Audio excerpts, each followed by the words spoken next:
Tears of the Kingdom is pretty infamous at this point for upending everything we thought we knew about Zelda lore.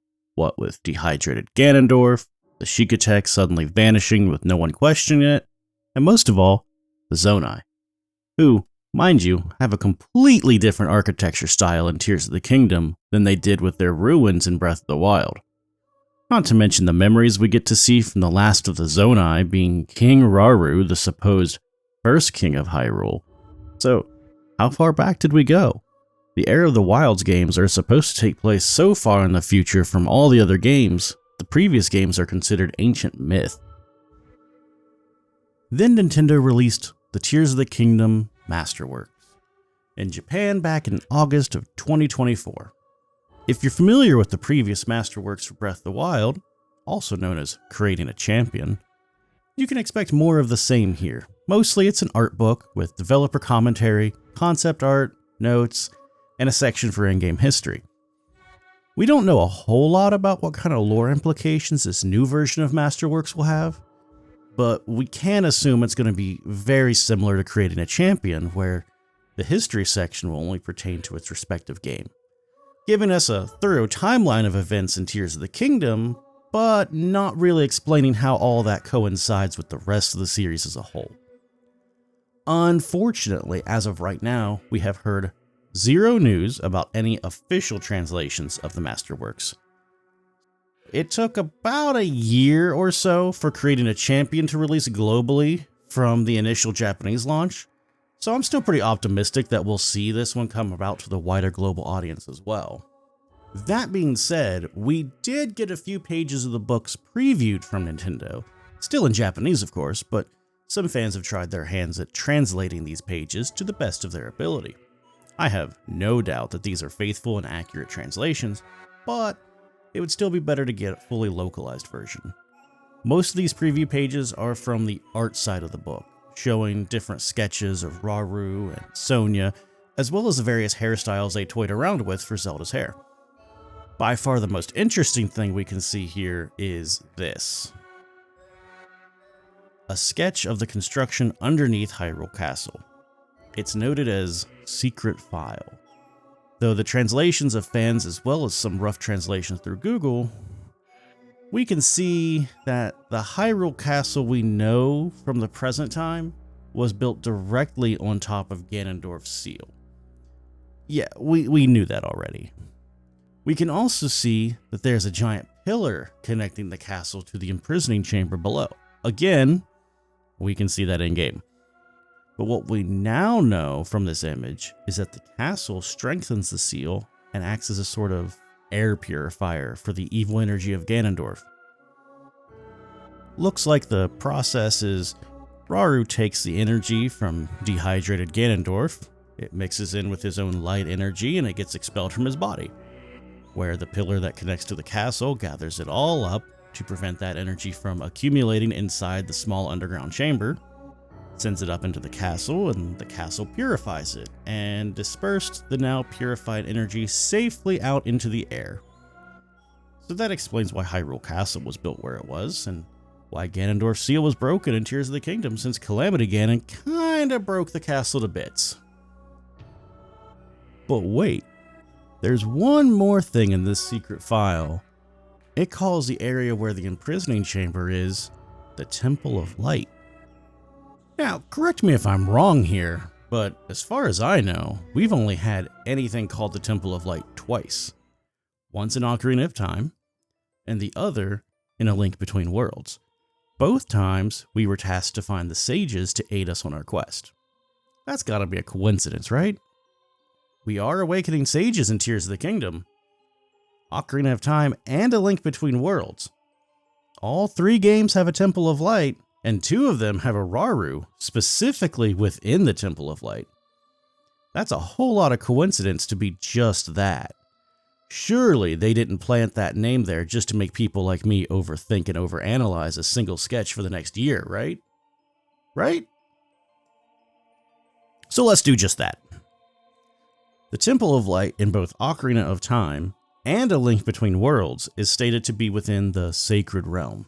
In Ocarina of Time, it's even called the last stronghold against darkness from when Ganondorf entered the Sacred Realm and stole the Triforce from the Temple of Light and created the Dark World. So, if both times we know of the Temple of Light, it's said to be within the Sacred Realm, and it's a place where the sages gather to seal away evil, does that mean that this Temple of Light in Tears of the Kingdom is from the Sacred Realm as well? Hold on. We know of Rauru, the Sage of Light, who built the Temple of Time to act as a gateway to the Sacred Realm. And in Tears of the Kingdom, we have Rauru, the King of Light, and Queen Sonia, a Hylian with time powers. We also know that Rauru and Sonia, before founding their Hyrule, went on a pilgrimage of light, creating the Shrines of Light all over the kingdom to seal away evil that was coming through, even before Ganondorf became the Demon King. So that set up a precedent for them sealing evil with a purifying light. Speaking of Shrines of Light, we know from in-game that the light roots within the depths are connected to them, and when activated, siphon light from the shrines above to purify the area around them deep below the surface. So with all that, could the depths actually be a corrupted sacred realm? When we activate a light root, we do see that plants grow here within the purified area directly around them. We know that the sacred realm is also capable of being corrupted. Ganondorf does it twice, once in Ocarina of Time and once in A Link to the Past. Not to mention a corrupted sacred realm, like what we see in A Link to the Past's Dark World, would explain why there's so many monsters here. Even the bosses we fought in the temples end up down here after they're defeated. Oh no, this is starting to make sense. I might have solved where Tears of the Kingdom's memories happen within the timeline as well. Oh no. Okay, hear me out. In Ocarina of Time, we get a split timeline. In the Hero's Defeated branch, the Sacred Realm gets corrupted by Ganondorf as he breaks in and steals the Triforce. Link defeats him and uses the Triforce to undo all the evil that Ganondorf has done, returning the Sacred Realm back to its pure state. In A Link Between Worlds, we can confirm that the Sacred Realm was fixed when we visit it there.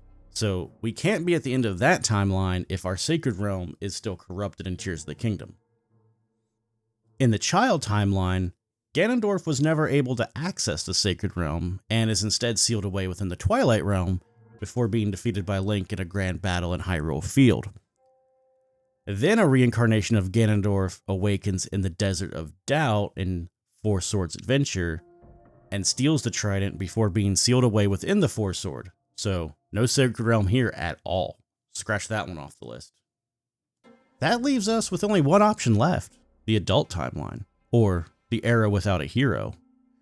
In this branch, Ganondorf does get the Triforce from the Sacred Realm in Ocarina of Time before Link defeats him, and the sages seal him away within the Sacred Realm that's now become the Evil Realm. Then in Wind Waker, Ganondorf returns from the depths of the earth, there's another named connection, to a Hyrule with no hero since Zelda, feeling guilty for taking away his childhood, sent Link back in time to right before they first met.